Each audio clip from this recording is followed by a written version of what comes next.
the end of the day, we're really a solutions integrator. We listen to people, listen to what their problems are, and then we will go create a solution for them, and we'll bring those three pieces together and then package it up and give it back to them in the exact format they want.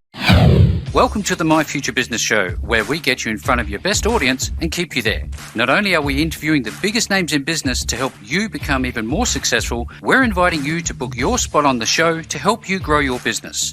So at the end of the call, make sure you fill in the interview application form at myfuturebusiness.com/interviews. Hi and welcome back to the My Future Business Show. My name's Rick Nusky. I'm your host. It's wonderful to be back with you, and it is a privilege of mine to be the host of this show and spend some time with some incredibly talented people doing some amazing things in the world, and I'm hoping that you're getting a lot of value from joining us on the show. Now, with that being said, I'm on the line with Chris Bursey, and we're going to be talking about his entrepreneurial journey, the Internet of Things, sensors, and the bright future of a company that he founded and is the CEO at, which is called Direct Communication Solutions. So with all that being said, Chris, bit of a mouthful, welcome to the show. Thank you, Rick. Thank you for having me. Absolutely, my pleasure. Now, you and I were just talking about your daughter, her sporting exploits, and I'd love to learn a little bit about that, because I came to start thinking about motivation, and maybe that's probably a good place to start. Now, what actually motivates you, Chris? What actually gets your motor running every day? 4 kids. Yeah. 4 kids, definitely. That responsibility, and it's I love the space. Yeah. The space it's growing at an amazing rate. It's fast paced. It's creative. It's wide open, and it's awesome to see some of the cool things that are evolving. And being in this space for 20 plus years, it's come a long way, and it's got a long way to go. So it's very exciting. Yes, thank you. I know that you had some exposure in the military, and you served for a number of years, which we've briefly spoken about.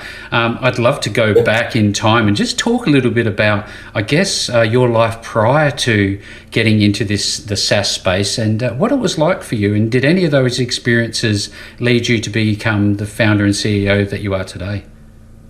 Yeah. I'll give you the abridged version. Yes, please. I was in the military for 8 years, U.S. Navy. I was at air traffic controller on the USS Midway, USS Kitty Hawk.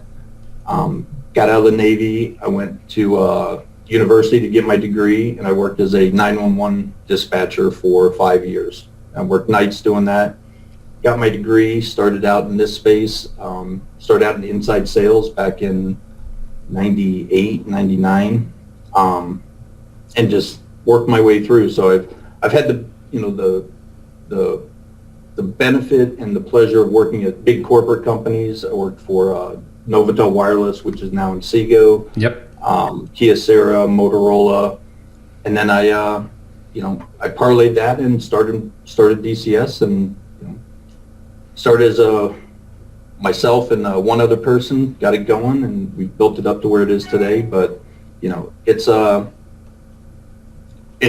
lot of experiences, and biggest thing I've learned over the years is just being able to have the exposure and know how to deal with different people from different cultures, different personalities, different languages, different everything. So it's that's fantastic. It's a huge help in life. I can imagine. Do you recall the very first entrepreneurial experience that you had, Chris, that was the trigger point for you that told you internally, hey, this is for me? I was working at Motorola at the time, and they were starting to go through some changes, and it was one of those things where I said, if I'm going to do it, I'm going to do it now. And it worked. It was a lot of hard work, and a lot of sleepless nights and stress, but that comes with the territory. And I think today it's definitely worth it. I would definitely do it again. No regrets. Yeah, fantastic. Now, I forgot to ask you, Chris, where are you located? Where's home for you? We're actually headquartered in San Diego, California. Beautiful place. Tech hotspot. We've got Qualcomm, Broadcom, a lot of brilliant people in San Diego. Oh, yeah. It's a great tight-knit technology community. Hub, absolutely. I know a lot of people that major names as well that are in that space over there. I noticed a golf course behind you there. Are you a sports person at all? Do you enjoy playing sports, or? That is a picture of my first hole-in-one that I got. Oh, get out. Ago. So, are you a man with a hole-in-one? I can't believe I finally met somebody who's had a hole-in-one. Everybody gets tired of hearing it, but I want everybody in the world to know that I finally got one. So it's one of my crowning achievements in life. It must have been a par 3, surely. Oh, yeah. It was a So do you play it as much as you possibly can, or do you have much time for recreation and things like that? 4 kids take up a lot of time with sports and school and activities and such. But, I like to get out and play. It's a lot of people like coming to prior to the pandemic, a lot of people like coming to San Diego in the winter months just because of the weather and, being able to go out and play golf instead of shoveling snow. Absolutely. So given that you're so busy as a family man, do you have time for pets? And if you do, what types of pets do you have and love? 4 kids. No. We actually we have a chocolate lab. That's our fifth family or 5th child. Beautiful. Yeah, they got a wonderful temperament. Absolutely. Now, what's the dog's name? Boxley. Boxley. Fantastic. Now, I'm sure there's lots of movies that go through your house, but if you had to choose one yourself, what's your favorite movie, do you think? Oh, I like the dumb guy movies, so Happy Gilmore, stuff like that. Stuff of legends. Yeah, more mindless comedy, just to numb the brain. Relax and enjoy, yeah, because you would have a very active brain. You'd be deeply involved. I was reading some articles and how you're involved on Bloomberg and other pretty predominant locations on the net. And I'm surprised you've got any time to rest at all. So it's a real privilege to have you here. No, and thank you. And I will say this: I have a great team that really keeps the wheels on the bus here. So it's without them, it would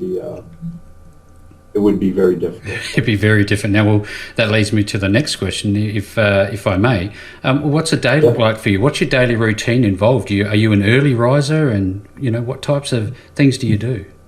I am definitely an early riser, and I go to bed early, but I like being able to get up early when everybody's still sleeping and have my coffee and catch up on emails and have that quiet time before I come to the office and the chaos kicks in. Oh yeah, absolutely. Now, when somebody like you, Chris, gets to the top of the tree, do you still think there's some value in educating yourself? And do you have what's your best modus operandi for learning? Do you have mentors? Do you read books? What's your thing? Oh, I read. I talk to people. I'm the first to admit I don't know everything, and I love learning about, especially in the IoT space. I love learning about what people are doing, how they're doing it, the different verticals, the use cases. It's, I don't want to say I nerd out, but I love digging into it, reading about it, and, looking at websites and seeing how people are doing stuff. So yeah, fantastic. I listen to this and I think to myself, Chris, if I may, that we always hear about the success stories, but a large part of the My Future Business audience are startups. They're entrepreneurs who are looking for opportunities. They're also investors. But many of them learn a lot, in fact, probably more from the stories about failure. What have you learned from failure?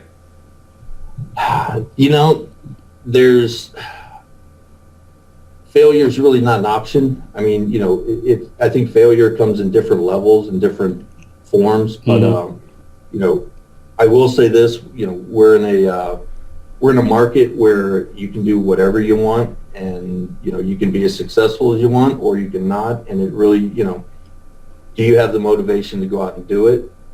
Failure to me, I started this company in my spare bedroom, right? So I mean, I don't think you can get much closer to, pure failure than that. Mm-hmm. Right? And then it's just, you got to keep on keeping on. You got to keep on fighting every day. And, it's a grind, but it's a business, and it's it's a fun business, fortunately for me. Yeah, absolutely. Otherwise, why are you doing it? I guess would be the main question. But Chris, this is wonderful having this insight, this backstory.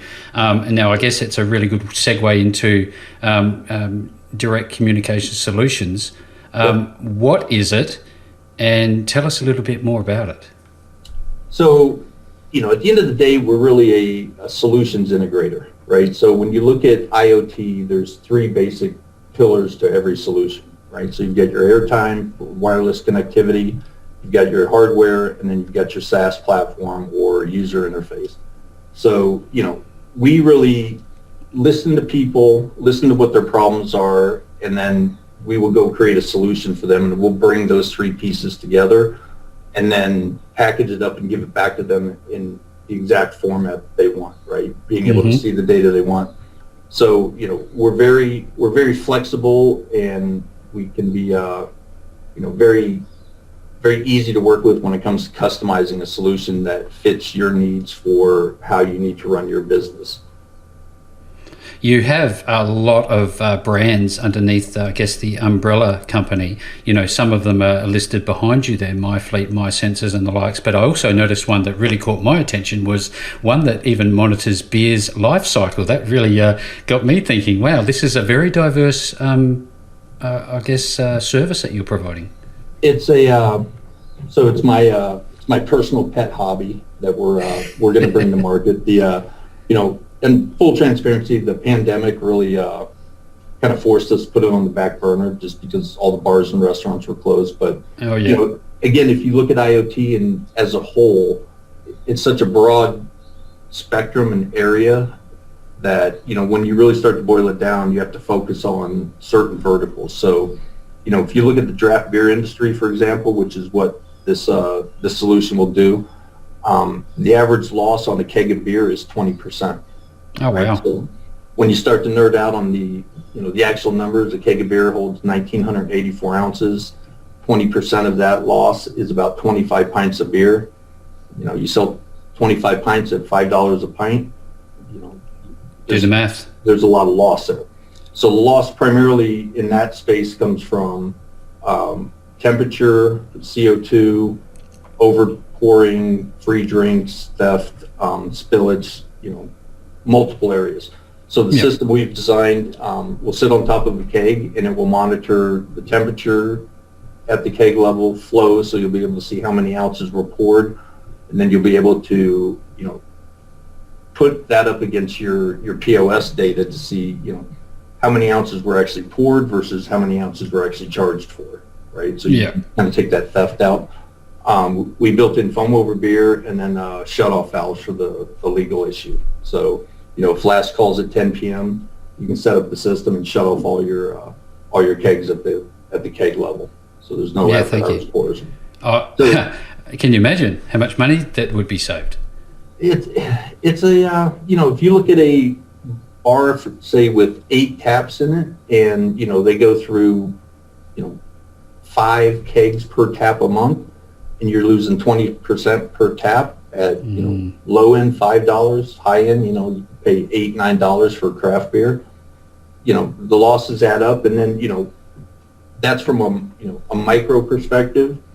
And then when you start looking at it going out, you take that data then, and then the distributors that are distributing the beer, they know that they've got real-time visibility into their customers' inventory levels. They can see from a brand perspective that you're selling the beer at the right temperature, the right CO2 pressure. There's a lot of outside value that comes from just being able to monitor that keg. Now, there's lots of abbreviations that you've touched on already, and I think to simplify it for the audience, you've said POS. I know what POS is because it's in the retail space, point of sale, but you've also talked about IoT. Can you explain what IoT actually is for those who may not understand that? IoT is Internet of Things. It's it's a very broad term in my mind, and I think you get different answers from everybody you asked. But from our perspective and my perception of it, it's really being able to harvest all the big data that's available in a vehicle, in a restaurant, a bar, a facility, a hospital, a school, whatever, wherever those assets are, and it's harvesting that big data and then giving it back to the end user or customer in a usable form that fits their business model so they can efficiently and effectively run their business. So overlaying that on the brands that you work with at DCS, what type of organizations and networks does DCS support and operate on? We have multiple partners across multiple products, software, airtime. From our perspective, our job is to create a solution for a partner or a customer that solves their problem. And to do that, you have to be agnostic in a lot of areas, right? Because one piece of hardware may not fill every need. So you may have to, different hardware, people have different relationships with different people. So it's it's really just listening to them on, what they need and then what they want, and then focus on what they need and ultimately give them what they want. The pandemic you touched on earlier, Chris, it's obviously having an impact on everything and everyone globally, and we're all looking for brighter days. But I wonder, how has that affected the global supply chain and in turn DCS directly? It's going to have a massive impact on it, right? I mean, I think we're seeing the very beginnings of it today, right now. There's component shortages, there's lead time issues. It's tough right now, and I think we're going to see some of the lead times get pushed out this year, and then I think they'll start to contract and go back to normal lead times begin first part of next year. So do you have plans to extend lead times and really accommodate for future pandemics? Because let's assume that there's going to be something else that happens in the future. Surely we can get smarter about these things. It's, there's a lot of outside influences that are, really putting a stress on it. There's a technology transition going on in the U.S. right now with, the carriers, the cellular carriers they're shutting down their 2G, 3G networks and then migrating everybody to 4G. That's adding a lot of stress to the supply chain, in itself, just having to replace all the units in the field, plus continue to build your business and grow your business by, adding new subscribers or new customers. So supply chain's tough. We do a pretty good job of staying in front of it and forecasting and placing POs, and trying to keep product on hand, but, it's a lot of outside influences we don't have control over. So yeah, thank you for sharing, Chris. This great insight. You talked about 2G. What else is there? 4G, and upcoming is 5G. I believe that between now and maybe a decade's time, 5G will be the standard, if not something else. What are you doing to take advantage of this? I guess this window of time. So all of our new solutions are based on the latest 4G technology. We've already made that transition. The biggest challenge that we're going to end up seeing in the near future, by the end of this year, early next year, is just being able to get accurate numbers and plan for the replacement of all the 2G devices that are employed in the field today that have to be upgraded to 4G. So a lot of them have been, but there's still a massive amount of devices out there that are eventually they're going to go dark when the carriers sunset that technology. That could be seen as a big problem or a massive opportunity. And I think to myself, let's try and educate the audience here, Chris. Expand your mind, everyone who's on the show, because when we talk about devices, we're talking everything from transportation, we're talking medical supplies, we're talking mobile devices. What are some of the other devices? Yeah, everything. It's hundreds of verticals and an infinite amount of solutions that these things are in. It is a challenge, but it is a challenge that I am so looking forward to conquering this year, because it's going to be it's going to be good for us as well as all of our customers, right? Because everybody's going to eventually upgrade. It's just planning for it, getting the product in, and making it happen. But it's a challenge that we've accepted, and we're going to You're figure gonna it go out. for it. You have a lot of very important relationships with suppliers and other people. Could you tell us a little bit about, I guess, some of the major wins that you've had in terms of mergers and acquisitions and things like that? We just announced, we launched our MyFleet Plus Vision, which is our 4G dash cam solution on US Cellular, which is now the fourth largest cellular carrier in the U.S. after the T-Mobile Sprint merger. We're working with some bigger players in the industry that you'll see some press on here shortly. And it's just fighting through the fight and delivering the solutions that people need. Yeah, fantastic. I've been reading a lot about DCS leading up to the call, and I was reading something about the buyout of Zergo. I wonder what happened there, and how does that reflect on the valuation of DCSX?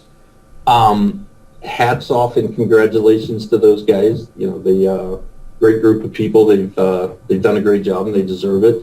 I think I think it really is starting to give some exposure to the IoT space in general, and what can be done there, and the not only the technology opportunities but the financial opportunities as well, right? So I'm thrilled that they got the valuation that they got, and I hope it becomes a standard and goes up from there, to be honest with you. Yeah, absolutely. Now, you talked about pricing benefits. Some of the technology, and this blew my mind, can be upwards of 70% cheaper than what's currently out there. Why is that? So that's on our My Sensors product. So we've designed our own sensors. We've designed our own platform for the user interface and the data. So basically what we've done is we started with Bluetooth technology, Bluetooth 5, and we created a sensor which is, I've yet to see one that has as much features as we do, but it's Bluetooth 5, and it senses temperature, humidity, light, air pressure, proximity, accelerometer, door open, door close, and a multi-purpose button. So, when you start looking at the cost side of, just the hardware on deploying sensor solutions, it's typically been one sensor function per sensor. So, if you wanted to do temperature and humidity, you'd have two sensors, and then you have two batteries that you have to manage, and two deployments, and then double the cost. So when you look at our sensor, you're really taking advantage of 8 sensor functions in one sensor. Yeah, fantastic. You've amalgamated all of them. I was actually the quality manager at a robotics and automation company for many years, some years ago, and all of this makes a great deal of sense to me. It can impact and improve the efficiency of manufacturing, logistics, deliveries, anything, fleets, the whole works. You can't even start to imagine the scope of which DCS can help people. Tell us a little bit more about who you're helping at the moment. It's a wide range, right? So on the fleet side, it's service companies, long haul trucking, passengers, soccer moms just tracking their kids.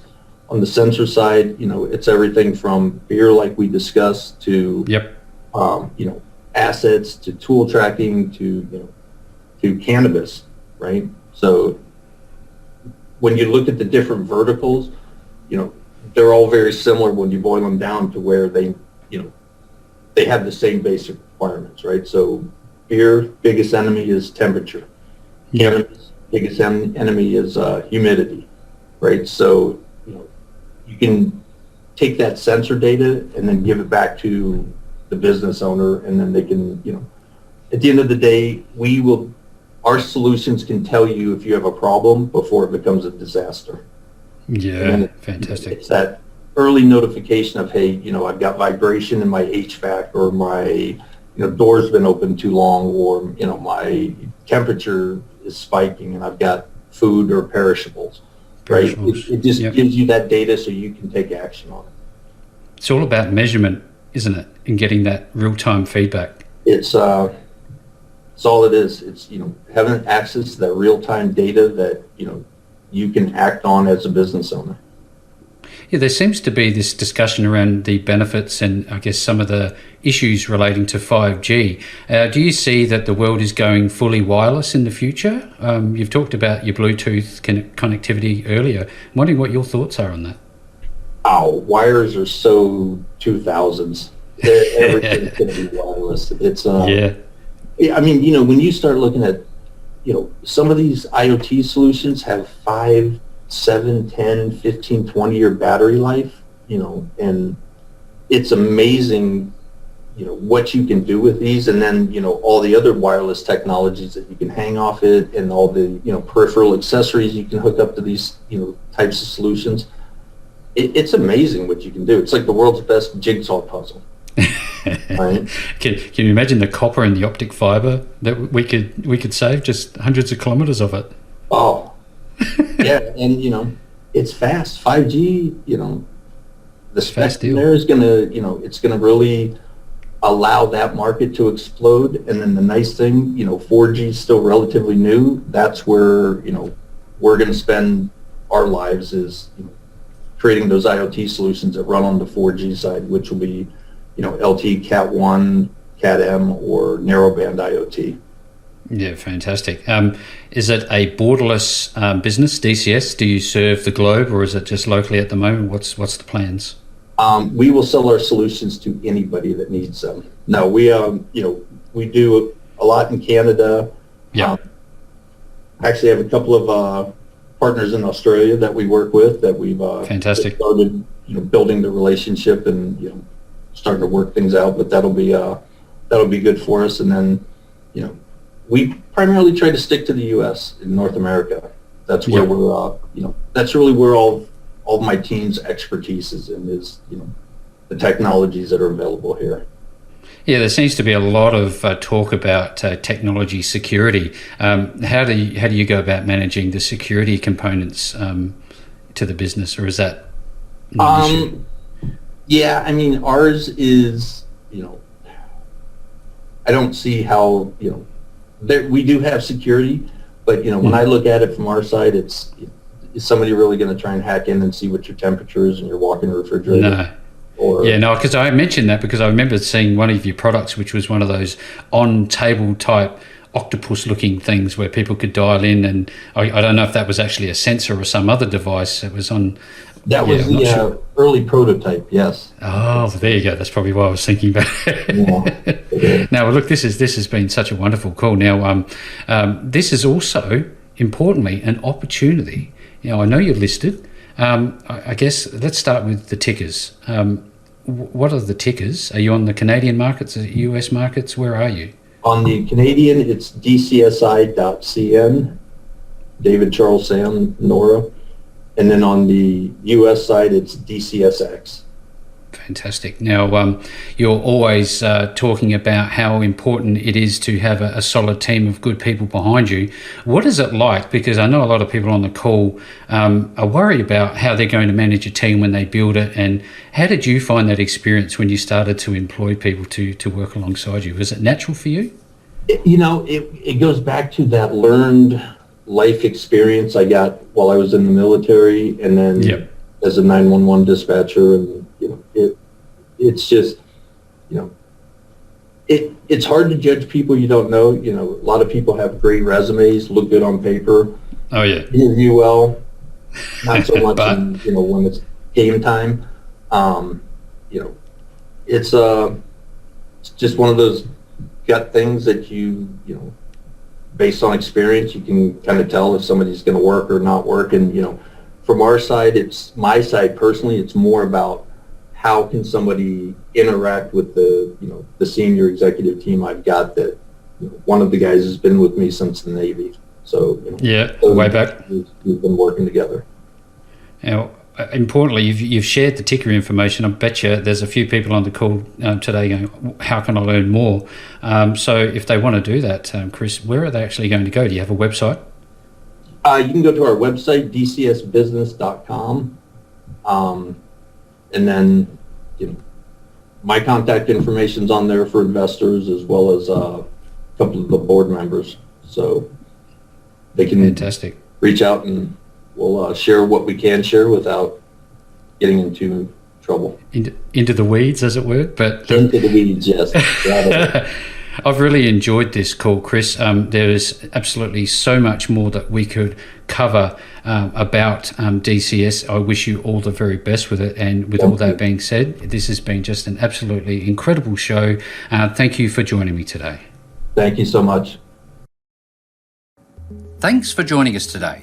If you enjoyed the call, then make sure to subscribe, leave a comment, share us with your friends, and book your spot on the show at myfuturebusiness.com/interviews. And if you're looking for solutions that will help grow your business, then visit myfuturebusiness.com/shop.